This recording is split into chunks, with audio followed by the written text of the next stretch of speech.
Yo, what's going on, guys? It's Steve. Let me tell you this right now.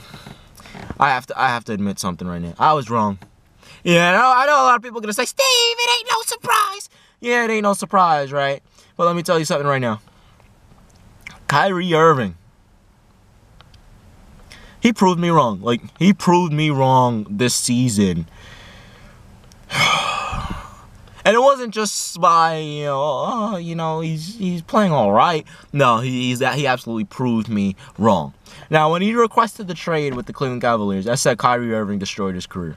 I said Kyrie Irving will never, ever, ever, ever, ever be in a situation to win an NBA championship. Now, let me just sit here and tell you, I was completely wrong. This man this year not only proved that he can be the alpha dog, but he absolutely, there's a truck going by.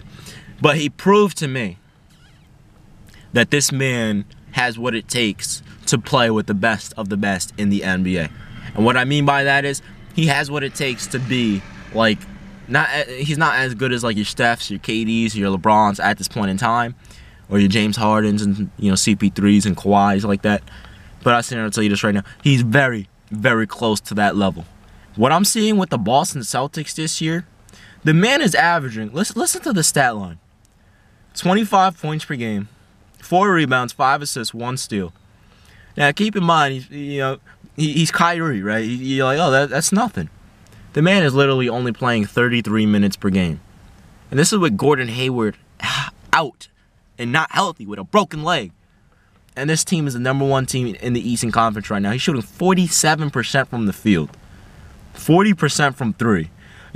And pretty much 90% from the free throw line. So when I see things like this, I'm like, this guy proved me wrong. I said he was going to ruin his career. He's not even going to. I literally said they might not even make the playoffs when I said they got traded, because I didn't know Gordon Hayward was going to come there at the time. When he got injured, I was like, Kyrie, look, man, the Boston Celtics probably won't even make the NBA playoffs. And you want to know what the funny thing is? They're 35-14 with the #1 seed in the Eastern Conference, and they're projected based by Steve, to finish with the best record in the Eastern Conference. So, what Kyrie is doing with this team, and when you look at this team on paper, they have a lot of younger players. They have players like Al Horford, who should damn well not be an all-star. I don't give a damn how good he is on this good team. I'm not going to lie, he's a solid player, and that kills me to say this because it's Al Horford. But the man is averaging 13 points per game, and you know what I'm saying, and he's an all-star. Like, come on. He should not be an all-star over Paul George, Carmelo, or CP3. And DeMarcus Cousins just got injured. Sad to hear. I don't know if he's going to miss the all-star game, but if he does, I'm not going to lie.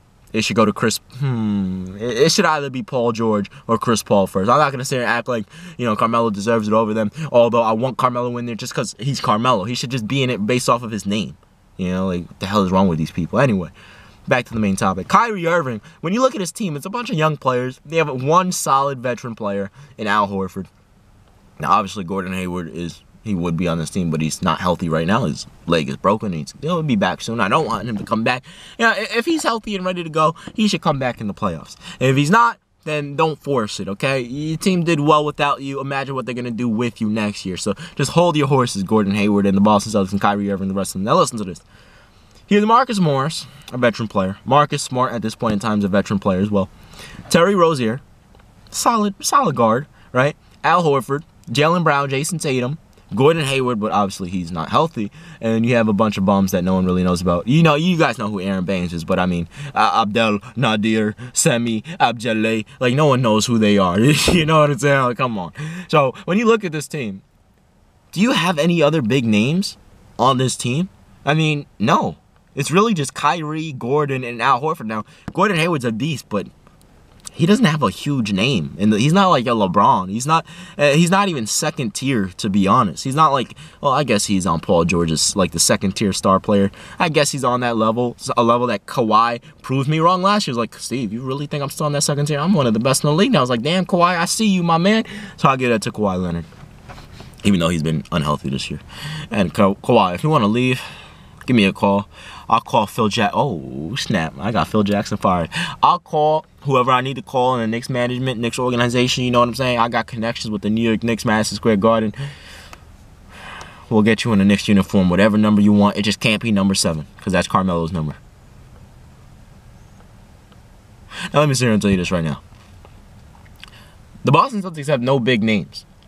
Al Horford ain't a big name. He's a good player, but he ain't a big name. Gordon Hayward, great player, but it's not really a huge name. So it's really just Kyrie with the big name on this team, and this man has this team with the best record in the Eastern Conference, and like what, the third or fourth best record in the entire NBA. I'm about to check their exact, see how they rank up against Western Conference teams. So they're 35-14.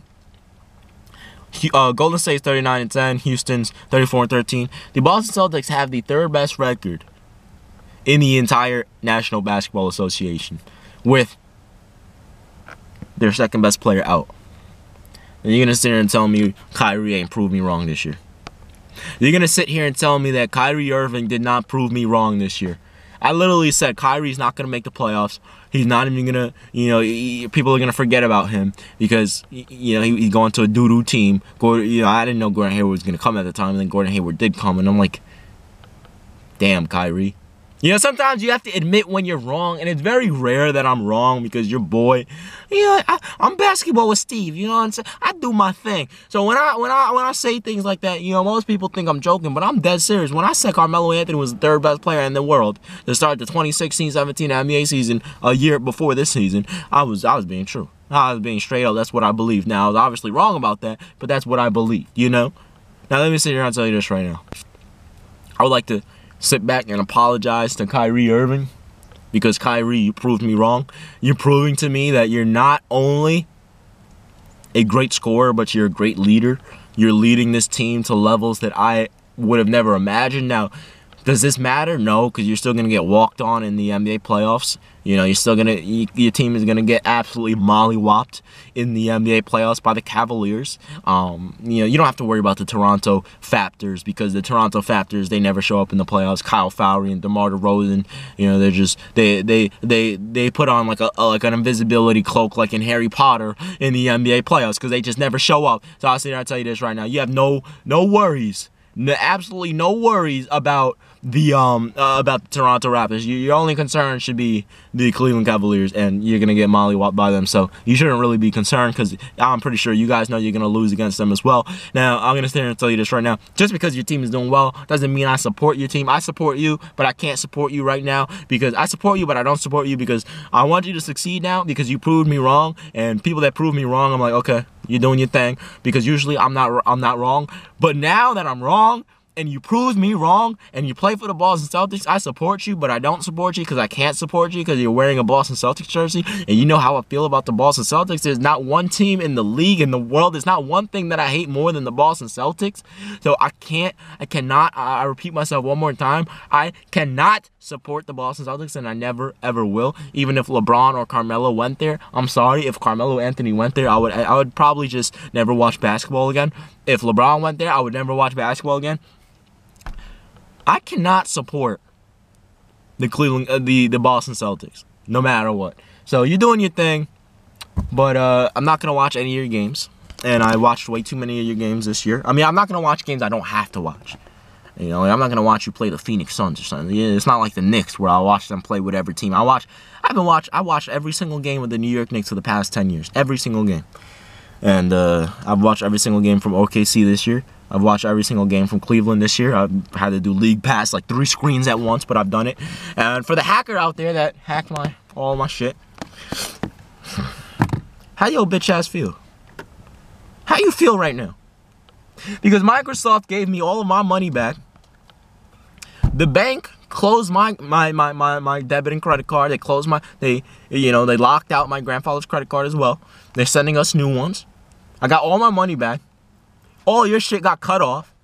They checked and they found your IP address. And guess what they did? You got locked out. You can never, ever, ever, ever use anything from Microsoft ever again. So you have a Microsoft computer, which you probably do because you probably have a Windows computer, because about 50% of the population has Windows, 50% of the population has Apple. So if you have Windows, guess what? Which you probably did, which is why you hacked, Windows. Guess what? You can't even use your laptop anymore. They pinged your IP address, and they blocked you out of everything. They literally told me this on the phone. They locked you out of everything. The funny thing is as well, They said they're going to make a phone call to your internet provider and tell them what happened. So, guess what? Bye, bye, bye. Ignoring your calls now. You got to live in the third world now. You suck!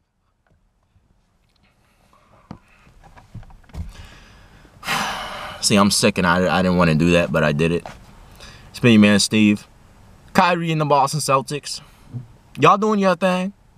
I ain't going to sit here and support you and, you know, be all jolly. Look at the Boston. No, yeah, screw you.